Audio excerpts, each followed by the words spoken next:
entre tantas que lo deseaban. Fue la más sencilla quien tocó el corazón del hacendado. En la Nochebuena de 1847, un hacendado rico descubrió que la mujer que amaba jamás lo había amado, y la que él ignoraba guardaba el secreto que cambiaría todo. Bienvenido a Corazón. Asegúrate de suscribirte al canal, porque aquí encontrarás historias que te harán latir el corazón, te dejarán sin aliento, y te mantendrán al borde del asiento. Así que suscríbete ahora y vamos al video. La hacienda Santa Esperanza brillaba bajo el sol del valle como una joya engarzada entre montañas. Sus muros blancos, sus corredores de arcos moriscos y sus jardines perfumados con azahares la convertían en el símbolo más visible de prosperidad en toda la región de Guanajuato. Y su dueño, don Rafael Montemayor, era el hombre que todas las madres soñaban como yerno y todas las hijas imaginaban como esposo.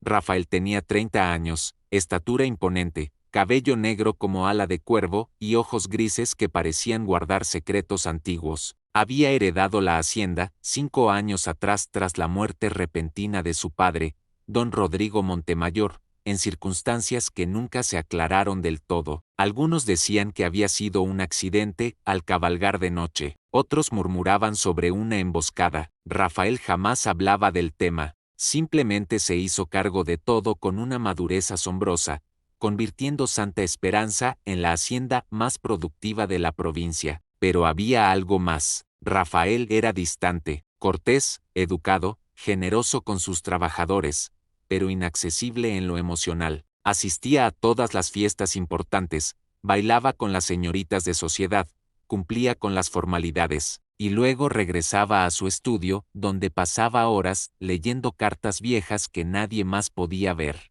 Su ama de llaves, doña Prudencia, una mujer de 60 años que lo había criado desde niño, era la única que entraba a ese sanctum, y ella jamás revelaba nada. Don Rafael necesita una esposa, decía el padre Anselmo cada domingo después de misa. Un hombre de su posición no puede permanecer solo, es su deber perpetuar el apellido Montemayor. Y así comenzó la casa. Isabella de Rojas fue la primera en lanzar su red.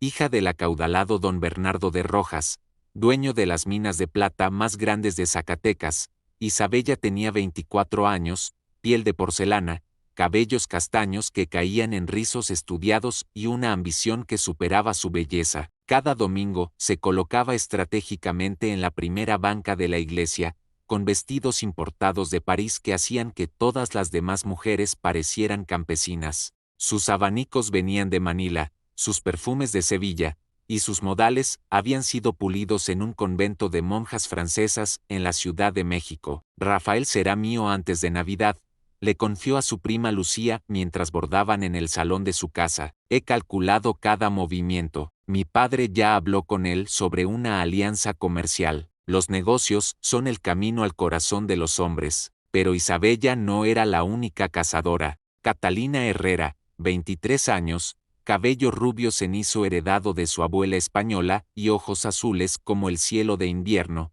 era la hija del gobernador don Sebastián Herrera. Criada entre diplomáticos y políticos, Catalina consideraba el matrimonio como una negociación estratégica. No amaba a Rafael, pero comprendía perfectamente el poder que le daría ser la señora de Santa Esperanza. Su madre, doña Eugenia, ya había comenzado a organizar veladas literarias y tertulias musicales en su residencia, invitando siempre a Rafael como invitado de honor.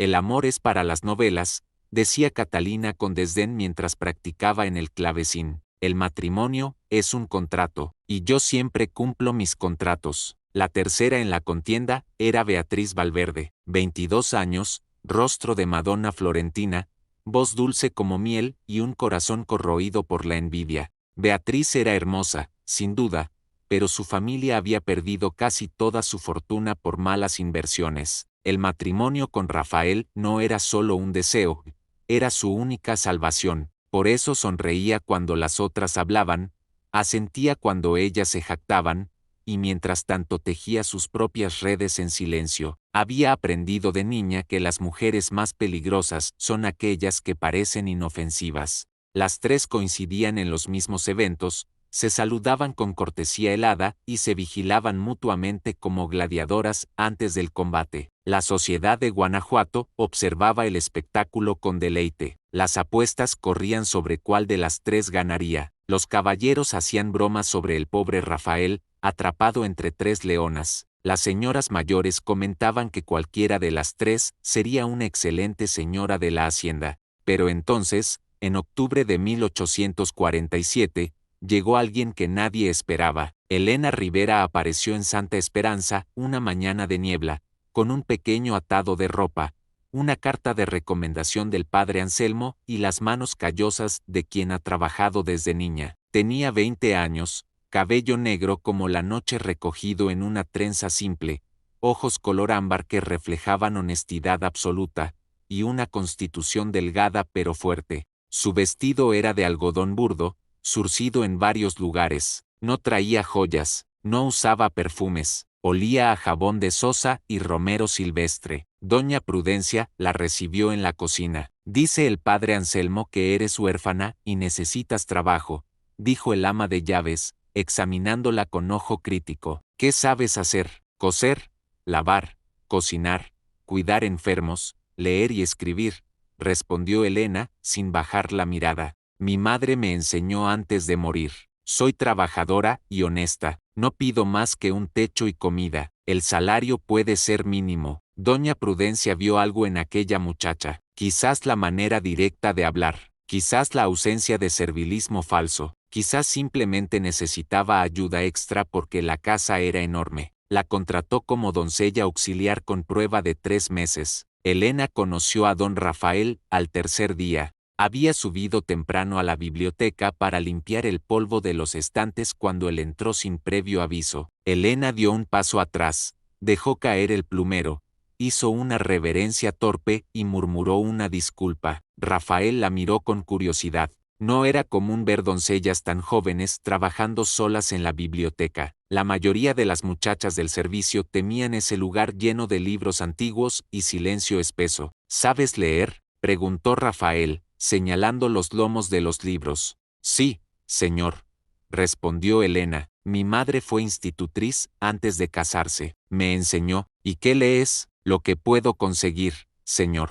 Poesía, mayormente, Sor Juana, Calderón, algunos romances viejos. Rafael levantó una ceja. Una doncella que leía a Sor Juana Inés de la Cruz no era algo que uno encontrara todos los días. Tomó un libro del estante, una edición de Fuenteovejuna de Lope de Vega, y se lo extendió. Puedes llevarlo a tu cuarto, devuélvelo cuando termines. Elena lo miró atónita. Señor, los libros deben ser leídos, no solo limpiados, dijo Rafael con una sonrisa casi imperceptible. Devuélvelo cuando termines. Y así comenzó todo. Si esta historia te atrapa desde el principio, suscríbete ahora para no perderte lo que sigue. Las semanas siguientes transcurrieron con la rutina propia de una hacienda próspera. Rafael administraba los cultivos de maíz y trigo, supervisaba la cría de ganado, atendía a visitantes de negocios y cumplía con sus obligaciones sociales. Elena trabajaba en silencio, aprendiendo rápidamente los ritmos de la casa. Doña Prudencia notó con aprobación que la muchacha no hablaba de más, no chismeaba con las otras sirvientas y cumplía cada tarea con esmero casi devocional. Pero algo más estaba sucediendo, aunque pocos lo advirtieron al principio. Rafael comenzó a pasar más tiempo en la biblioteca. A veces trabajaba en sus cuentas, otras veces simplemente leía, y Elena, que debía limpiar ese espacio cada mañana, inevitablemente coincidía con él. Al principio eran solo saludos breves. Luego, Rafael comenzó a preguntarle sobre el libro que le había prestado. Elena respondía con timidez pero también con inteligencia. No trataba de impresionarlo, no fingía entender cosas que no comprendía, simplemente compartía sus pensamientos genuinos. Fuenteovejuna me pareció hermosa pero triste, dijo Elena una mañana mientras sacudía los cortinajes. El pueblo se levanta contra la injusticia, pero tuvieron que sufrir tanto antes de encontrar el valor. Me pregunto si siempre es necesario sufrir tanto para actuar. Rafael dejó de escribir y la miró. Es una pregunta profunda para tan temprano en la mañana. Perdón, señor, no quise interrumpir, se disculpó Elena, ruborizándose. No interrumpes, me gusta tu pregunta, la mayoría de la gente no piensa así. Rafael se recostó en su silla. Creo que el sufrimiento despierta algo dormido en el alma, pero también creo que hay quienes actúan por amor, no por dolor. Son más raros, eso sí. Elena asintió y continuó con su trabajo. Rafael volvió a sus papeles, pero ambos sabían que algo había cambiado. La distancia entre el hacendado y la doncella se había reducido 1 milímetro peligroso. Mientras tanto, en el mundo exterior, a Santa Esperanza, la competencia por Rafael se intensificaba. Isabella organizó un banquete espectacular en la hacienda de su padre, invitando a todas las familias importantes de la región.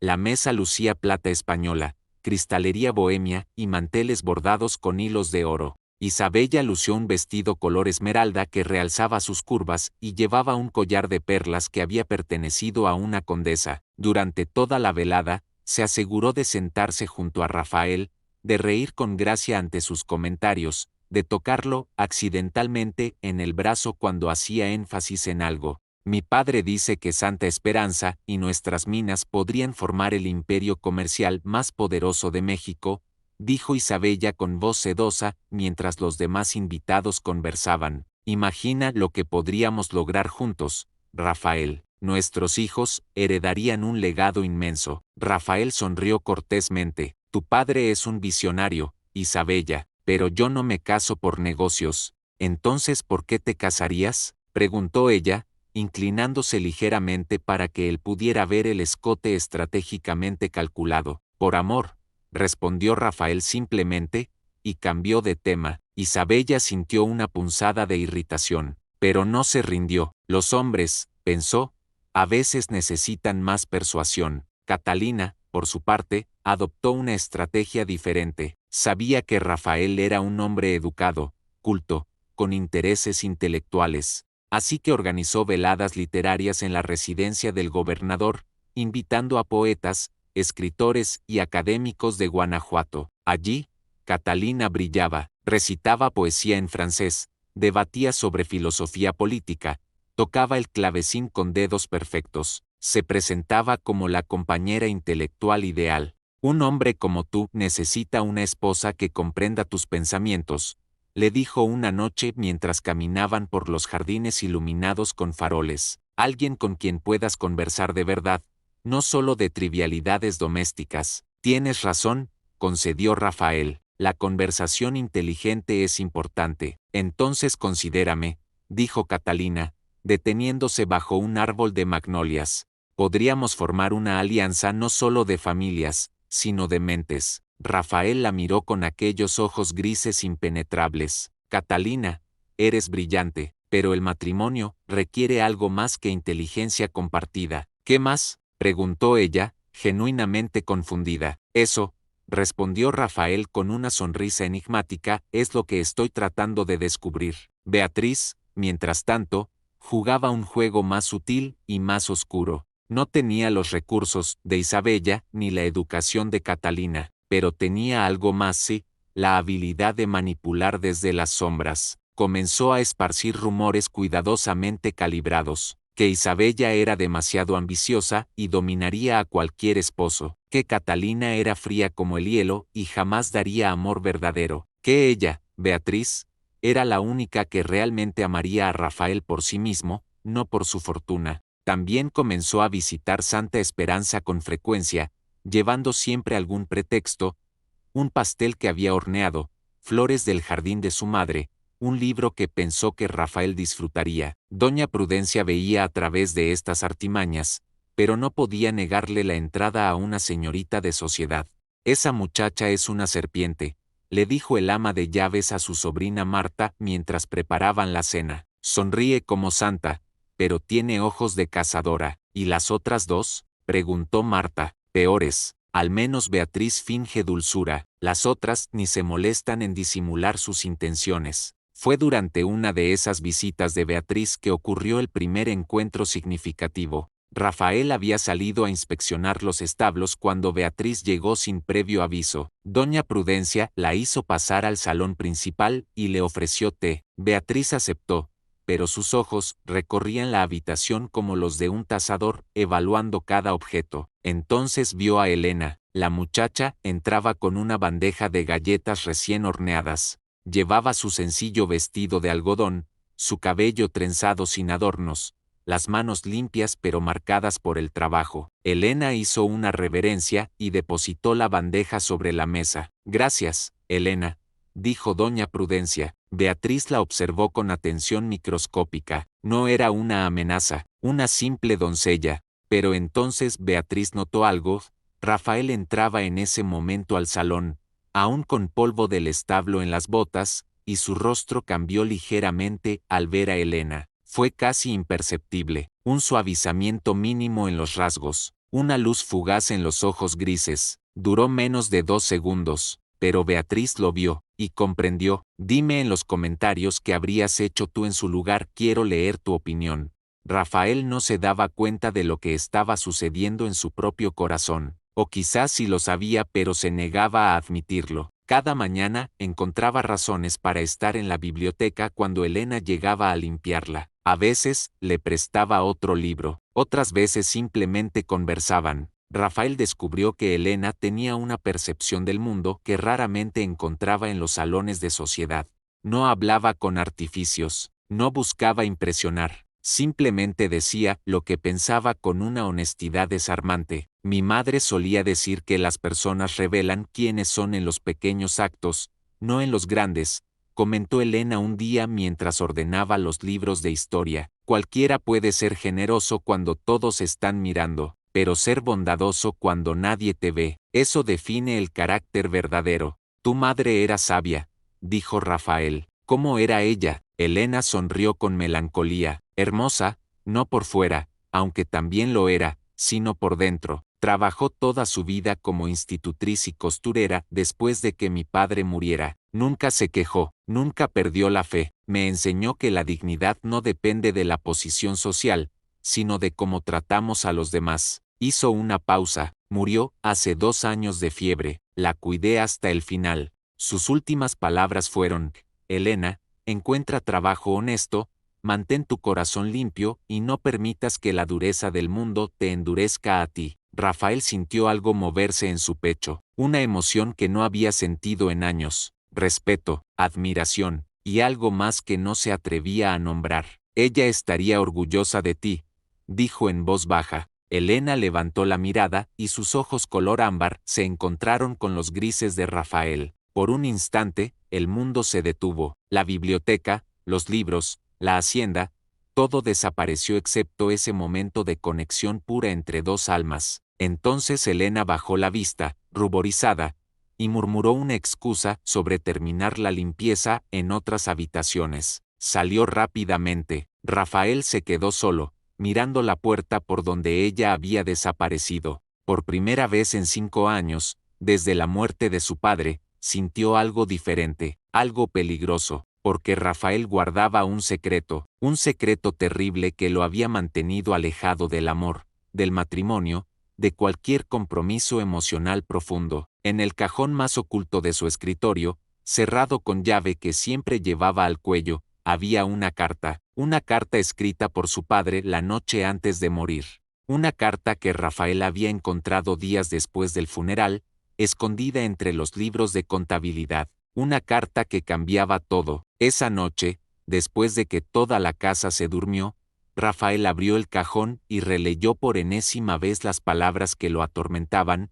Hijo mío, si lees esto es porque ya no estoy. Perdóname por no haber tenido el valor de decírtelo en vida. Tú no eres mi hijo de sangre. Tu madre, que en paz descanse, tuvo un amor antes de conocerme. Un joven artista sin fortuna. Cuando supo que esperaba un hijo, él desapareció. Yo amaba a tu madre con locura, así que me casé con ella sabiendo la verdad. Te crié como mío porque te amo como mío, pero siempre temí que algún día ese hombre regresara para reclamar lo que legalmente es suyo. Por eso, acumulé tanto poder, tanta riqueza, para protegerte. Ahora soy viejo y temo que algo oscuro se cierne sobre mí. Si algo me pasa, busca entre mis documentos legales la escritura que te protege. Está sellada con el emblema de los Montemayor y registrada ante el virrey. Nadie puede quitarte Santa Esperanza. Eres mi hijo en todo lo que importa. Perdona esta verdad. Tu padre que te ama,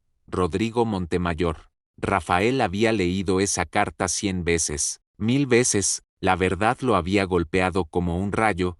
No era un Montemayor de sangre. Su derecho a la hacienda dependía de un documento legal, no de linaje, y su padre había muerto en circunstancias sospechosas, como si alguien lo hubiera eliminado. ¿Quién? ¿Por qué? Rafael había investigado discretamente durante 5 años sin encontrar respuestas. Por eso se había vuelto distante, por eso rechazaba el matrimonio. ¿Cómo podía unirse a alguien cuando su propia identidad era una mentira? Pero Elena lo trataba como un hombre, no como un hacendado. No le importaba su apellido ni su fortuna. Cuando hablaba con él, veía algo más profundo, y eso lo aterraba y lo atraía simultáneamente. Mientras Rafael luchaba con sus demonios internos, Beatriz había comenzado su campaña de destrucción. Primero fue sutil, comentarios casuales dejados caer en reuniones sociales. ¿Notaron que don Rafael parece más animado últimamente? Me pregunto qué habrá cambiado en Santa Esperanza. Escuché que contrató a una joven muy bonita como doncella, una tal Elena, creo. ¿En serio? Qué interesante. Una muchacha sola, joven, viviendo bajo el mismo techo que un soltero rico. Las insinuaciones eran venenosas porque contenían suficiente verdad para sonar creíbles. Rafael sí parecía diferente. Elena sí era bonita. Si vivían en la misma casa, la sociedad de Guanajuato, siempre hambrienta de escándalos, comenzó a murmurar. Isabella y Catalina escucharon los rumores y reaccionaron con furia. Isabella decidió investigar personalmente. Una tarde apareció en Santa Esperanza, sin previo aviso, con el pretexto de devolver un libro. Doña Prudencia la recibió con frialdad apenas disimulada. Don Rafael está en los campos, informó el ama de llaves. Esperaré, dijo Isabella, acomodándose en el salón con autoridad de futura dueña. Entonces, Elena entró con una jarra de agua fresca y vasos. Isabella la examinó de pies a cabeza con la crueldad de quien está acostumbrada a juzgar y descartar. Vio el vestido humilde, las manos trabajadoras, la ausencia total de joyas o artificio, y también vio algo más, la dignidad natural, la belleza simple pero real, la serenidad que emanaba de Elena como un perfume invisible. Tú debes ser la nueva doncella, dijo Isabella con voz dulce como veneno. Elena, ¿verdad? Sí, señorita, respondió Elena con una reverencia. Qué jovencita tan linda. Dime, ¿don Rafael es un buen patrón? ¿Te trata bien? Elena sintió el peligro en esa pregunta. Don Rafael es justo y respetuoso con todos sus trabajadores, señorita. Me alegra escucharlo. Isabella sonrió. Sería terrible que una muchacha tan inocente como tú malinterpretara la amabilidad de un caballero. Los hombres ricos a veces son amables con sus sirvientas por razones equivocadas. Espero que tú seas lo suficientemente inteligente para conocer tu lugar. El insulto era claro. Elena sintió que su rostro ardía, pero mantuvo la compostura. Conozco mi lugar, señorita, y también conozco el valor del respeto. Si quieres saber la verdad detrás de este secreto, suscríbete, aquí contamos lo que otros callan. El enfrentamiento silencioso entre Isabella y Elena no pasó desapercibido para doña Prudencia, quien escuchaba desde la habitación contigua. El ama de llaves había visto muchas cosas en su larga vida, pero pocas veces había presenciado tanta maldad disfrazada de dulzura. Cuando Isabella finalmente se marchó, frustrada porque Rafael no había aparecido, doña Prudencia llamó a Elena a la cocina. Esa mujer es peligrosa, niña, dijo mientras preparaba té de tila. Te tiene en la mira. No he hecho nada malo, protestó Elena, aunque su voz temblaba ligeramente. No importa, para gente como ella, tu existencia es suficiente amenaza. Doña Prudencia sirvió 2 tazas. Sé que don Rafael habla contigo en la biblioteca. Sé que te presta libros, y sé que hay algo diferente en cómo él te mira. Elena se ruborizó intensamente. Yo no busco nada, doña Prudencia. Jamás levantaría la vista hacia alguien tan por encima de mí.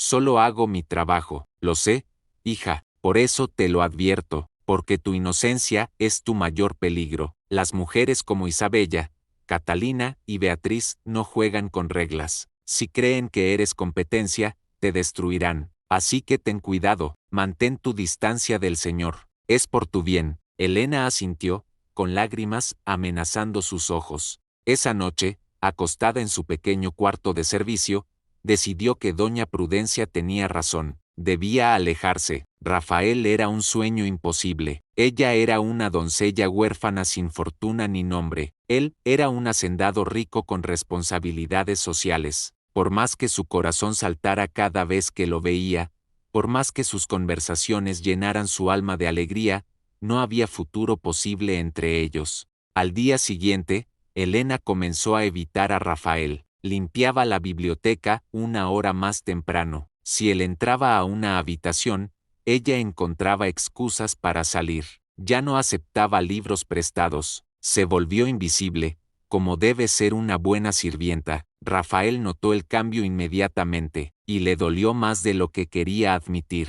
¿Había dicho algo ofensivo? ¿Había malinterpretado Elena sus intenciones? Durante días caminó por la hacienda como alma en pena, incapaz de concentrarse en sus tareas. Doña Prudencia observaba todo con corazón partido. Conocía a Rafael desde que era niño. Nunca lo había visto así por ninguna mujer, ni siquiera cuando estuvo comprometido brevemente años atrás con una prima lejana, compromiso que él mismo rompió por razones que nunca explicó completamente. Entonces llegó noviembre, trayendo con él una serie de eventos que cambiarían todo. Primero, don Bernardo de Rojas invitó a Rafael a Zacatecas para discutir la posible fusión de negocios. Rafael aceptó, más para escapar de sus propios pensamientos que por interés real. Pasó una semana en la hacienda de los Rojas, donde Isabella desplegó cada arma de su arsenal. Cenas elegantísimas, paseos a caballo al amanecer,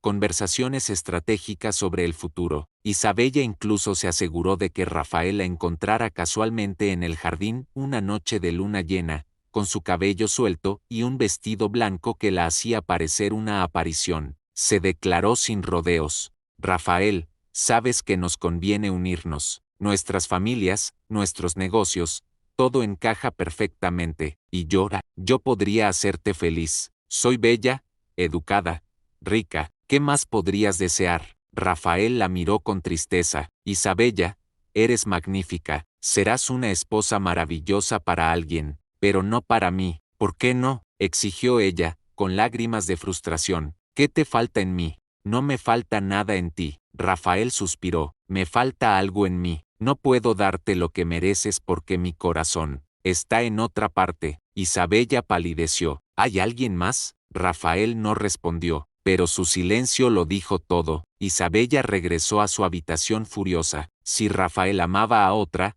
ella descubriría quién era y la eliminaría. Nadie le quitaba lo que ella consideraba suyo. Mientras tanto, en Guanajuato, Catalina había organizado un baile de caridad en la residencia del gobernador. Toda la sociedad estaba invitada. Catalina esperaba que Rafael regresara a tiempo para asistir, y lo hizo. La noche del baile, Rafael llegó vestido de etiqueta, con su traje negro impecable y esa presencia que hacía que todas las cabezas se volvieran. Catalina lo reclamó inmediatamente para el primer vals. Estuviste ausente demasiado tiempo, dijo ella mientras danzaban. ¿Los negocios en Zacatecas fueron exitosos? No hubo negocios, respondió Rafael. Solo una propuesta que tuve que rechazar. Catalina entendió al instante. Isabella, sí, ¿y por qué la rechazaste?, preguntó Catalina, mirándolo fijamente. ¿Es por mí? Porque si lo es, Rafael, debes saber que yo sería una esposa perfecta. No pido amor, pido respeto mutuo y una asociación de iguales. Rafael se detuvo en medio de la pista de baile. Catalina, eres brillante y hermosa, pero el matrimonio sin amor es una prisión, no importa cuán dorada sea. No puedo ofrecerte eso. Entonces, ¿qué puedes ofrecer? Nada, dijo Rafael con amargura. Aparentemente, nada. Se alejó del baile, dejando a Catalina humillada en medio del salón. Los murmullos comenzaron inmediatamente. ¿Qué le pasaba a don Rafael? ¿Por qué rechazaba a las mejores mujeres de la región? Beatriz, quien había presenciado toda la escena desde un rincón, sonrió para sus adentros. Rafael había rechazado a Isabella, había rechazado a Catalina, ahora solo quedaba ella, pero Beatriz era más inteligente que las otras. No se declararía directamente, no repetiría sus errores, usaría otro método. Esa misma noche,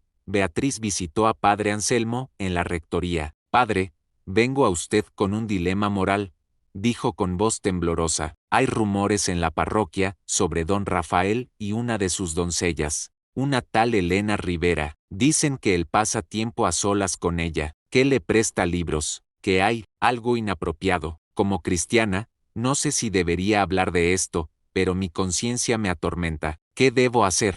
Padre Anselmo frunció el ceño. Él había recomendado a Elena personalmente, conocía la calidad moral de la muchacha, pero también conocía las tentaciones del mundo y los peligros que enfrentaba una joven sola en casa de un hombre soltero. ¿Has visto algo impropio con tus propios ojos? Preguntó. No directamente, pero los rumores son persistentes, y donde hay humo, hablaré con don Rafael, prometió el padre. Gracias por tu preocupación, hija. Si esto te toca, escribe quiero más en los comentarios para mostrar que perteneces a esta comunidad. 3 días después de la visita de Beatriz al párroco, Padre Anselmo apareció en Santa Esperanza sin previo aviso. Era media mañana y Rafael estaba revisando los libros de contabilidad en su estudio cuando doña Prudencia anunció al sacerdote. Rafael recibió al padre con cordialidad, ofreciéndole café y pan dulce, pero notó inmediatamente la tensión en el rostro del anciano. Don Rafael, vengo como pastor y como amigo, comenzó el padre Anselmo, rechazando el refrigerio. Han llegado a mis oídos rumores preocupantes sobre ti y la joven Elena Rivera. Rafael se puso rígido. ¿Qué clase de rumores? Que pasas tiempo a solas con ella, que hay una familiaridad inapropiada entre patrón y sirvienta. ¿Entiendes que debo proteger a la muchacha? Yo la recomendé para este trabajo. Si su reputación queda manchada, será mi responsabilidad. Rafael sintió una furia fría recorrerlo. ¿Quién ha dicho estas cosas? Eso no importa, lo que importa es la verdad.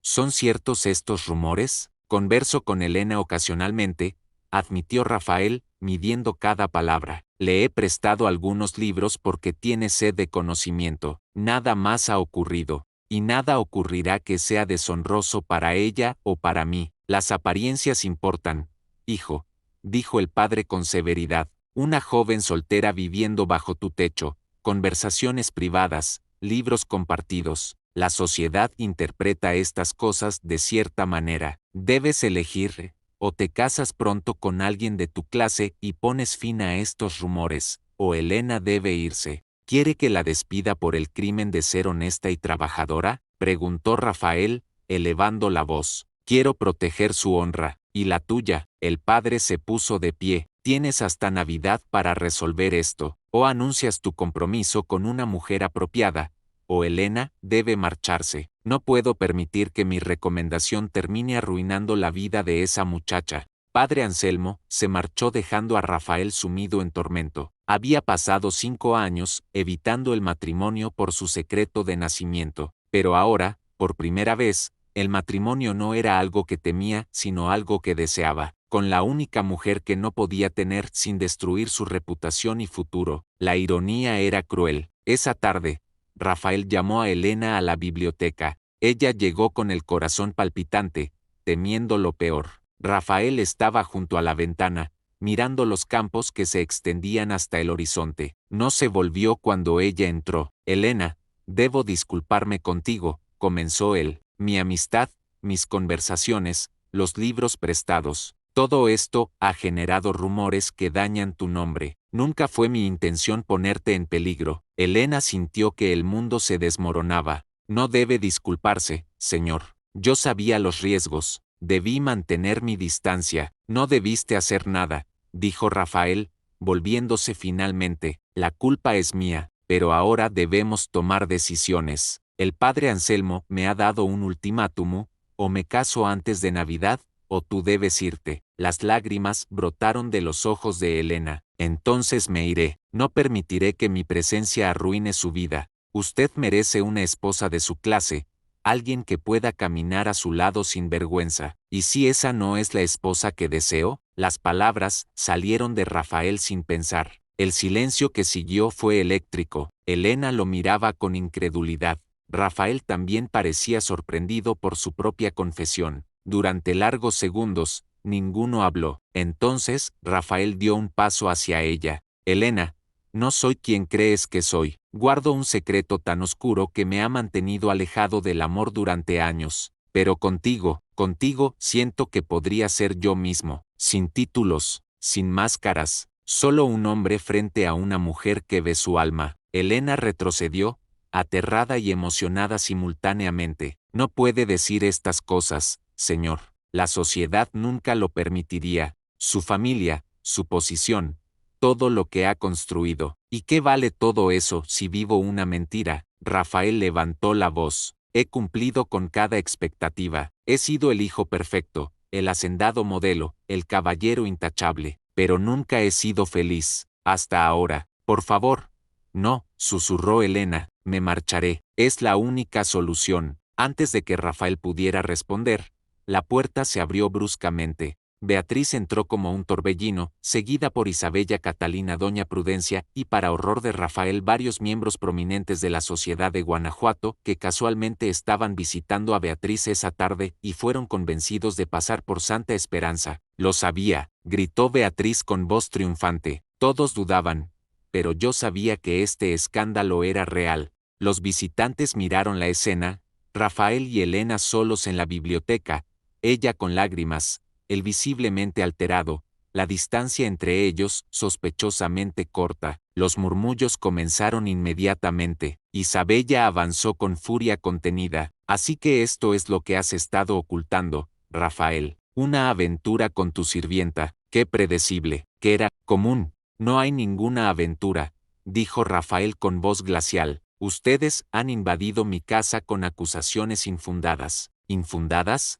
Catalina señaló a Elena. Mírenla, llorando en tu biblioteca, a solas contigo. La evidencia habla por sí misma. La evidencia, respondió Rafael, es que ustedes tres han conspirado para destruir la reputación de una mujer inocente por celos mezquinos. Elena es mi empleada, nada más. Las palabras fueron como puñales para Elena, nada más. Ella se secó las lágrimas rápidamente e hizo una reverencia. Con permiso, dijo con voz temblorosa pero digna, empacaré mis cosas y me marcharé hoy mismo. No tienes que irte, comenzó Rafael. Si tengo que hacerlo, lo interrumpió Elena, mirándolo directamente por primera vez, pero no porque sea culpable de nada, sino porque esta casa ya no es segura para mí. Gracias por su hospitalidad, don Rafael, y que Dios lo bendiga. Elena salió de la biblioteca con la cabeza alta, dejando atrás a Rafael furioso, a tres rivales triunfantes y a una docena de testigos que ya estaban componiendo mentalmente las versiones del escándalo que contarían esa misma noche en cada salón de Guanajuato. Doña Prudencia siguió a Elena, con el corazón roto. ¿Te sorprendió esto? Comenta sorprendido y suscríbete para la segunda vuelta de la historia.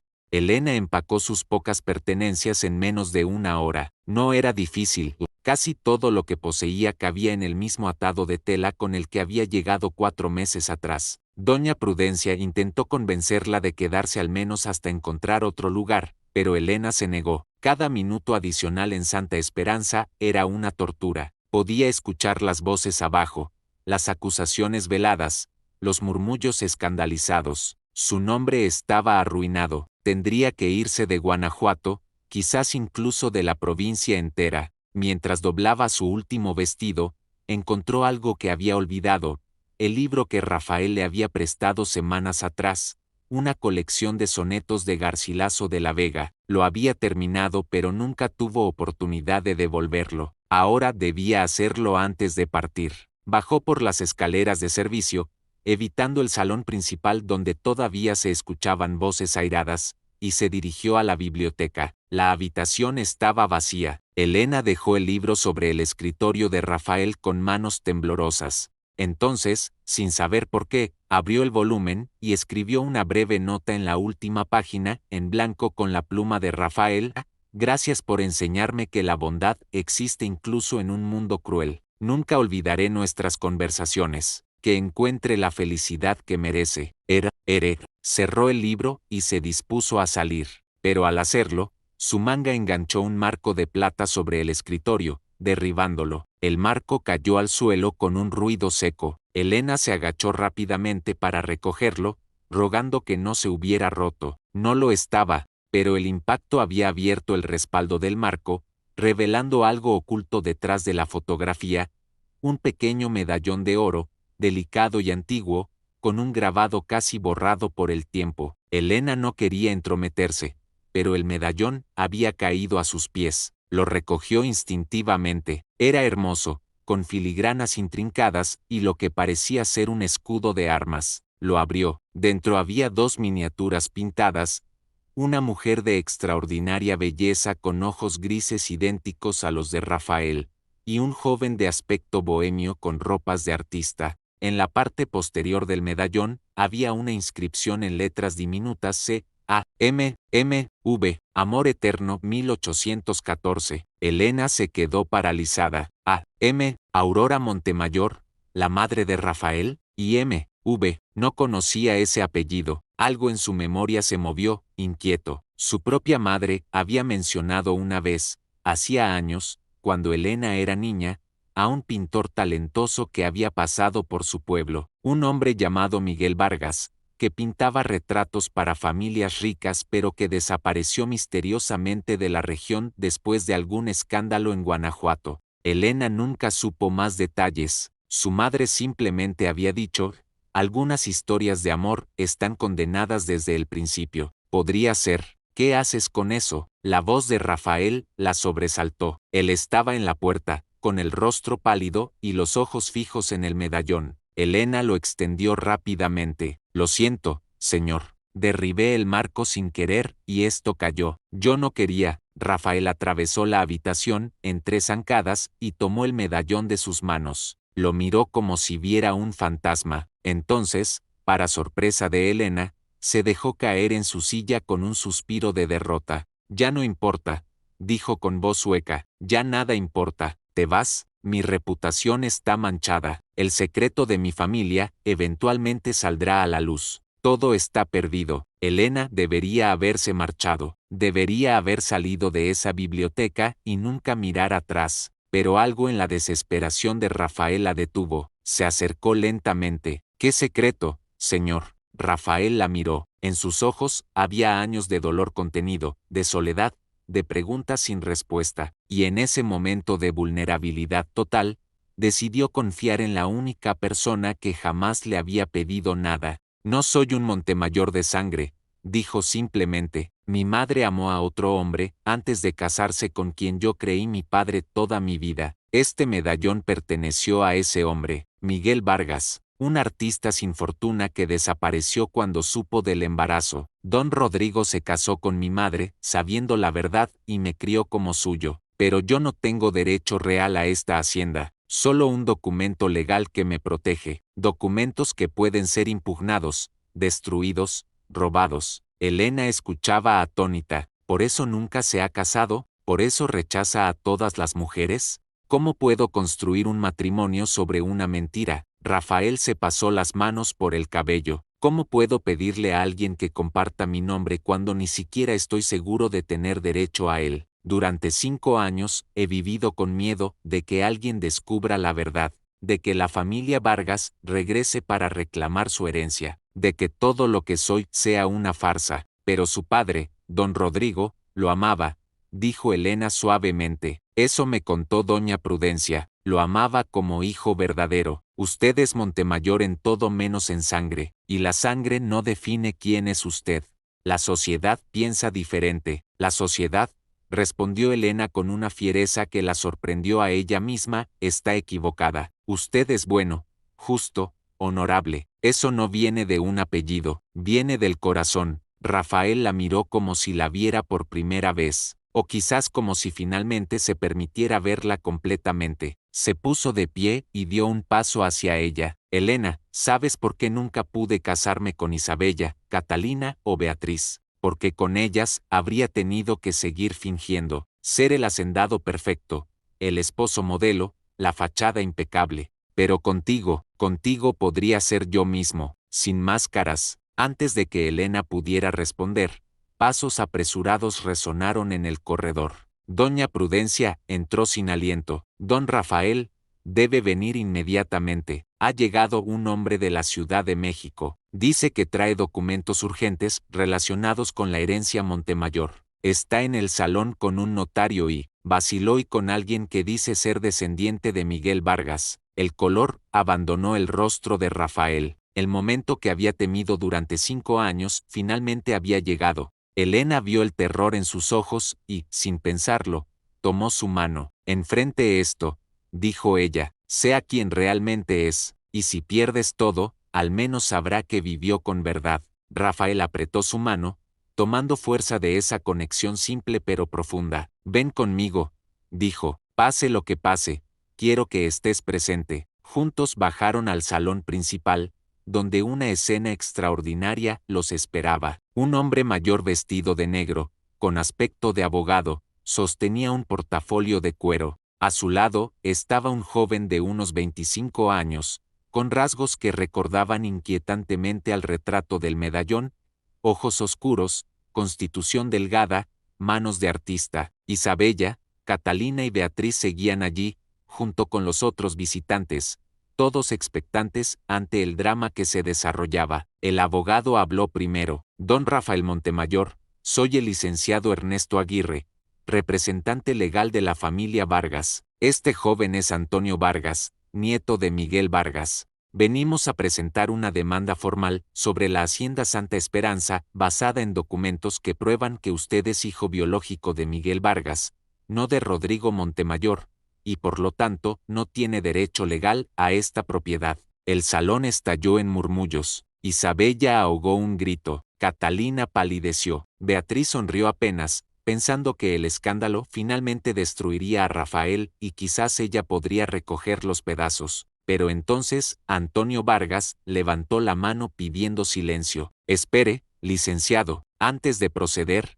debo decir algo. Se volvió hacia Rafael. Mi abuelo Miguel era un soñador, un artista, un hombre de gran talento pero poca responsabilidad. Cuando supo que Aurora estaba embarazada, huyó como cobarde. Abandonó a la mujer que amaba porque tenía miedo de la pobreza, de las responsabilidades. Murió hace 10 años lleno de remordimiento. Sus últimas palabras fueron sobre el hijo que nunca conoció. Me pidió que lo buscara, no para reclamar herencias, sino para pedir perdón. Rafael escuchaba inmóvil. No vengo a quitarte nada, continuó Antonio, vengo a darte esto. Extendió un sobre sellado con lacre antiguo. Rafael lo tomó con manos temblorosas y lo abrió. Dentro había una carta escrita con caligrafía temblorosa.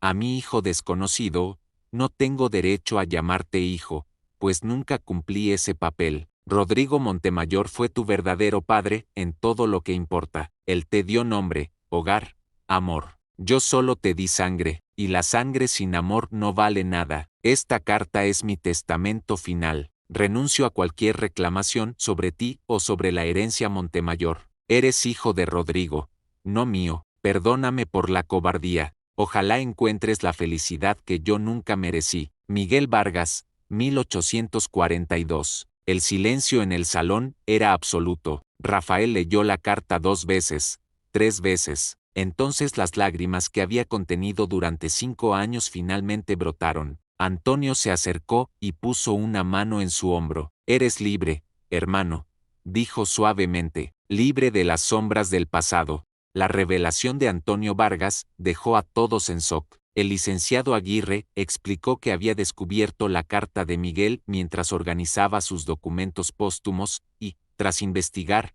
localizó a Antonio. Ambos decidieron viajar a Guanajuato para cerrar ese capítulo de historia familiar. No había demanda, no había reclamación, solo el deseo de dar paz a un hombre atormentado, incluso después de muerto. Isabella fue la primera en recuperarse del asombro. Entonces todo este escándalo fue innecesario, dijo con voz aguda. Rafael, tu linaje está confirmado, eres Montemayor por derecho, ahora no podemos nada, la interrumpió Rafael con firmeza. Isabella, aprecio tu interés, pero mi respuesta sigue siendo no, para todas ustedes. Se volvió hacia Catalina y Beatriz. Catalina, eres brillante y mereces un hombre que ame tu mente tanto como yo la respeto, pero ese hombre no soy yo. Beatriz, tu trampa de hoy, invitar a estos testigos para humillar a Elena, muestra exactamente por qué nunca podría amarte. El amor no se construye sobre la destrucción de otros. Beatriz enrojeció de vergüenza y furia. Catalina simplemente asintió con dignidad herida.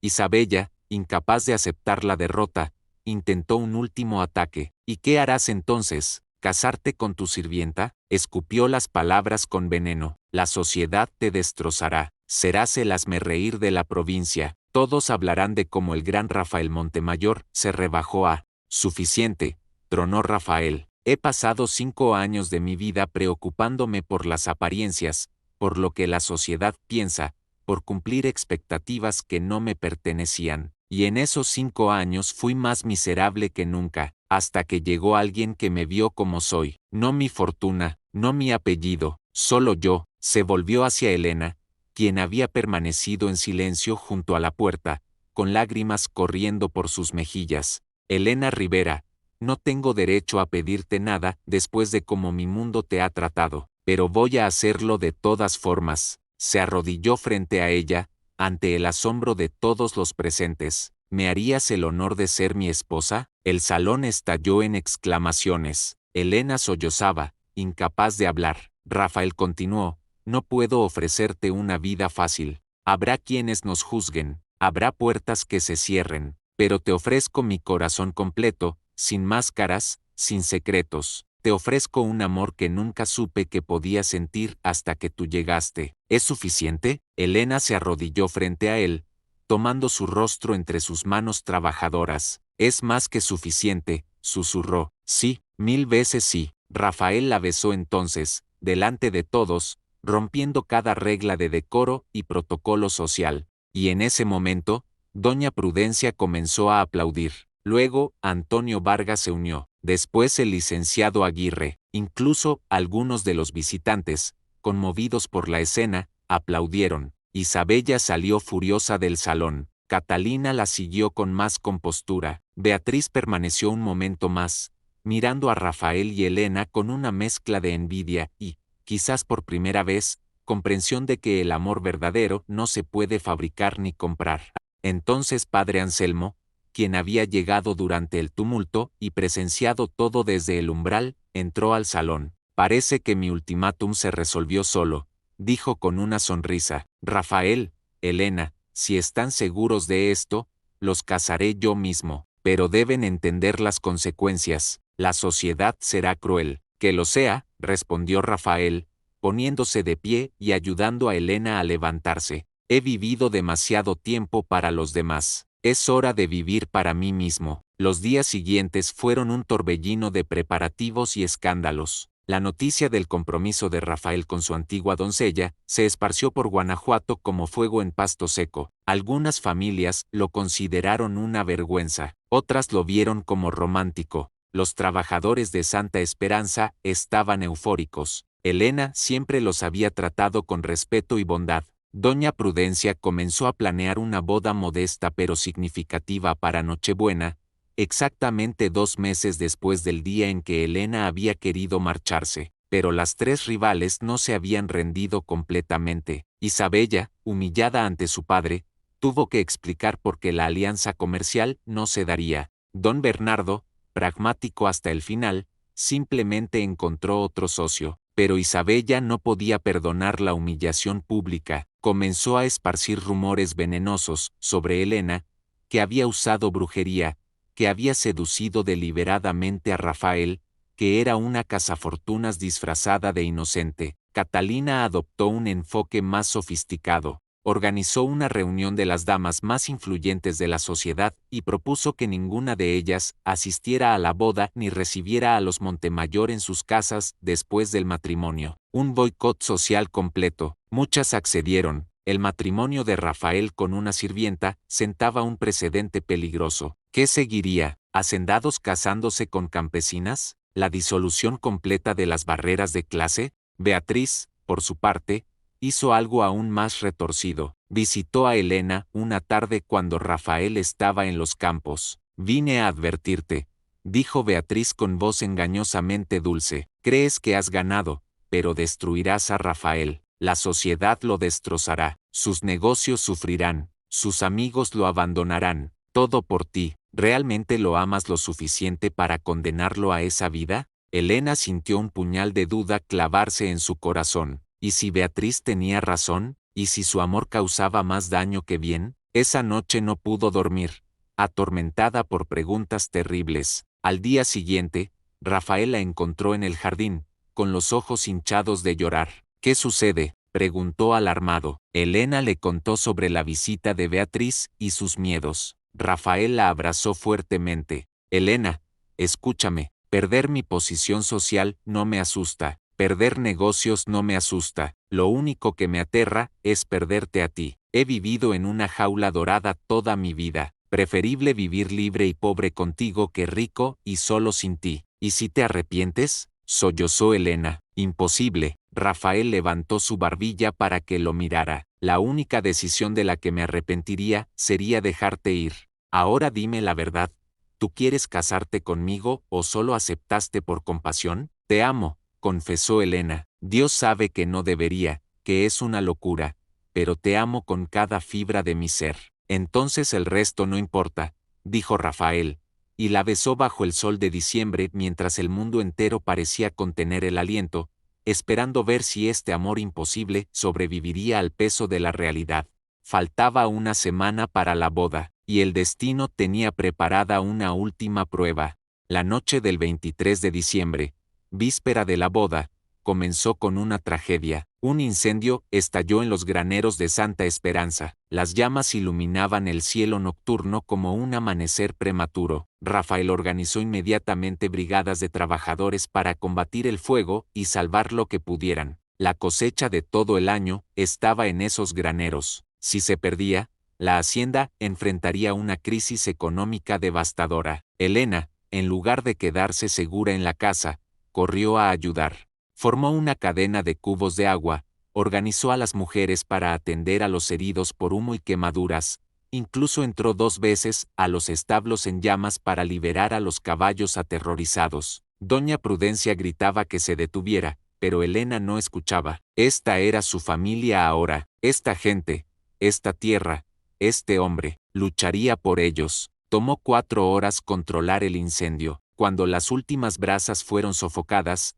el daño era considerable pero no catastrófico. Se había perdido aproximadamente 1/3 de la cosecha, pero los graneros principales estaban intactos. Rafael, cubierto de hollín y agotado, buscó frenéticamente a Elena. La encontró junto al pozo, lavándose la cara negra de humo, las manos quemadas en varios lugares, el vestido hecho jirones. «¿Estás herida?», dijo él, tomando sus manos con cuidado. «Son rasguños pequeños», respondió Elena, aunque claramente le dolían. «¿Cómo están los trabajadores?». «3 con quemaduras graves pero sobrevivirán. Gracias a ti, organizaste todo cuando yo estaba en la línea de fuego. Salvaste vidas, Elena». Doña Prudencia llegó corriendo con un botiquín. «Esta muchacha es un milagro», declaró mientras curaba las manos de Elena. «Don Rafael ha elegido bien. Una esposa que enfrenta el fuego por su familia es una esposa que vale más que todo el oro de Zacatecas». Entonces llegó Antonio Vargas, quien se había quedado en Guanajuato después de la revelación, esperando asistir a la boda. «Rafael, encontré algo», mientras ayudaba a vaciar uno de los graneros. «Debes ver esto». Los llevó a un granero parcialmente dañado, donde había descubierto una trampilla oculta bajo los sacos de grano. Bajaron por unas escaleras de piedra a un sótano que Rafael nunca había sabido que existía. Allí, en cajas cubiertas de polvo, encontraron documentos viejos, cartas y, más importante, un diario escrito por el verdadero don Rodrigo Montemayor. Rafael abrió el diario con manos temblorosas y comenzó a leer en voz alta, a la luz de las linternas, mi hijo Rafael cumple 5 años hoy. Cada día que pasa me ama más como padre, y yo lo amo más como hijo. La sangre no hace a una familia, el amor la hace. Hoy he decidido ocultar estos documentos y el medallón de Miguel Vargas aquí, en este sótano secreto. Si algún día alguien cuestiona la legitimidad de Rafael, estos documentos probarán que lo adopté legalmente ante el virrey mismo, con todos los sellos y bendiciones de la Iglesia. Rafael es mi hijo legal, moral y espiritualmente. Que nadie se atreva a decir lo contrario. Rodrigo Montemayor, 1819. Las páginas siguientes contenían toda la historia, como Rodrigo amaba a Aurora desde joven como cuando ella quedó embarazada de Miguel. Él no vaciló en casarse con ella como adoptó a Rafael formalmente como acumuló pruebas legales para proteger a su hijo, y la última entrada, escrita días antes de su muerte, revelaba el misterio finale: sé que me queda poco tiempo. He estado investigando y descubrí que don Bernardo de Rojas planea algo contra mí. Está envidioso de mi prosperidad. Temo que intente robar los documentos que protegen a Rafael. Por eso los oculto aquí. Si algo me sucede, que Rafael sepa, él es Montemayor por derecho y por amor. Y que se cuide de los Rojas. Rafael palideció. Mi padre fue asesinado. Don Bernardo estaba detrás. No solo eso, dijo Antonio, señalando otros documentos. Mira estas cartas. Don Bernardo le debía enormes sumas de dinero a tu padre. Si tu padre moría y tú eras desacreditado como heredero, las deudas desaparecerían y él podría intentar hacerse con partes de Santa Esperanza. Elena tomó la mano de Rafael. Debemos llevar esto a las autoridades. Esa misma madrugada, todavía cubiertos de hollín, se presentaron ante el gobernador don Sebastián Herrera, padre de Catalina. A pesar de la hora, el gobernador los recibió cuando Rafael envió un mensaje urgente sobre evidencia de asesinato. Catalina estaba presente, junto con otros oficiales. Rafael presentó el diario, las cartas, toda la evidencia. El gobernador leyó los documentos con expresión cada vez más grave. Esto es muy serio. Emitir una orden de arresto contra don Bernardo de Rojas requiere más investigación, pero con esta evidencia comenzaremos inmediatamente. Catalina se acercó a Rafael y Elena. Lamento haber sido parte del problema, dijo con honestidad inusual. Estaba cegada por la ambición. Pero lo que hiciste esta noche, Elena, salvando la hacienda, arriesgando tu vida por gente que no te debe nada, eso muestra verdadero carácter.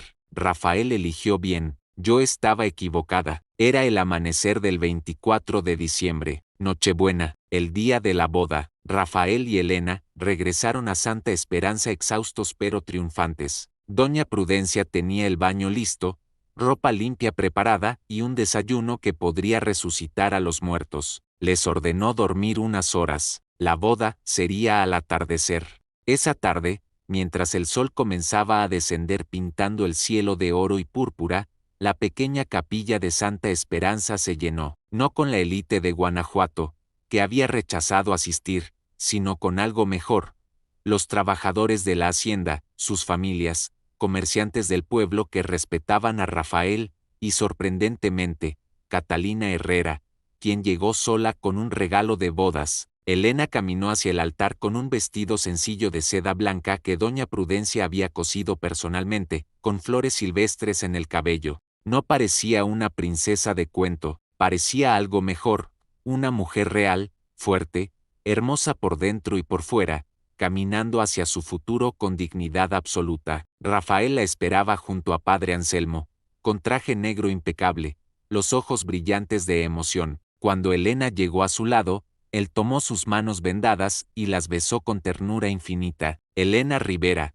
dijo padre Anselmo, aceptas a Rafael Montemayor como tu esposo, para amarlo en la riqueza y en la pobreza, en la salud y en la enfermedad, hasta que la muerte los separe? Sí, acepto, dijo Elena con voz clara que llenó la capilla. Rafael Montemayor, continuó el padre, aceptas a Elena Rivera como tu esposa, para amarla y honrarla, en los buenos y malos tiempos, hasta que la muerte los separe? Sí, acepto, respondió Rafael, con lágrimas corriendo libremente por su rostro. Entonces, por el poder que me confiere Dios y la Santa Iglesia, los declaro marido y mujer.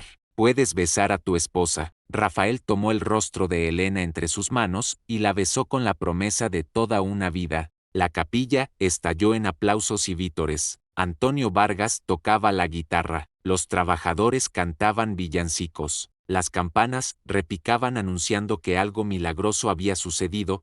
El amor había vencido. Esa noche, bajo las estrellas de Nochebuena, se celebró una fiesta modesta pero llena de alegría genuina. Rafael bailó con su esposa, bajo el cielo infinito, mientras los demás observaban y celebraban. En un momento, se alejaron del ruido para estar solos en el jardín. ¿Te arrepientes?, preguntó Elena. De nada, respondió Rafael. Perdí amigos falsos y gané una esposa verdadera. Perdí una posición social hueca y gané una vida con significado. Es el mejor intercambio que he hecho. Te amo, susurró Elena, y yo a ti, por siempre. 6 meses después, don Bernardo de Rojas fue juzgado y condenado por conspiración y asesinato, basándose en la evidencia del diario y testimonios de trabajadores. Isabella se mudó con familiares a España, destruida por la vergüenza. Beatriz se casó con un comerciante mayor por conveniencia. Catalina siguió soltera,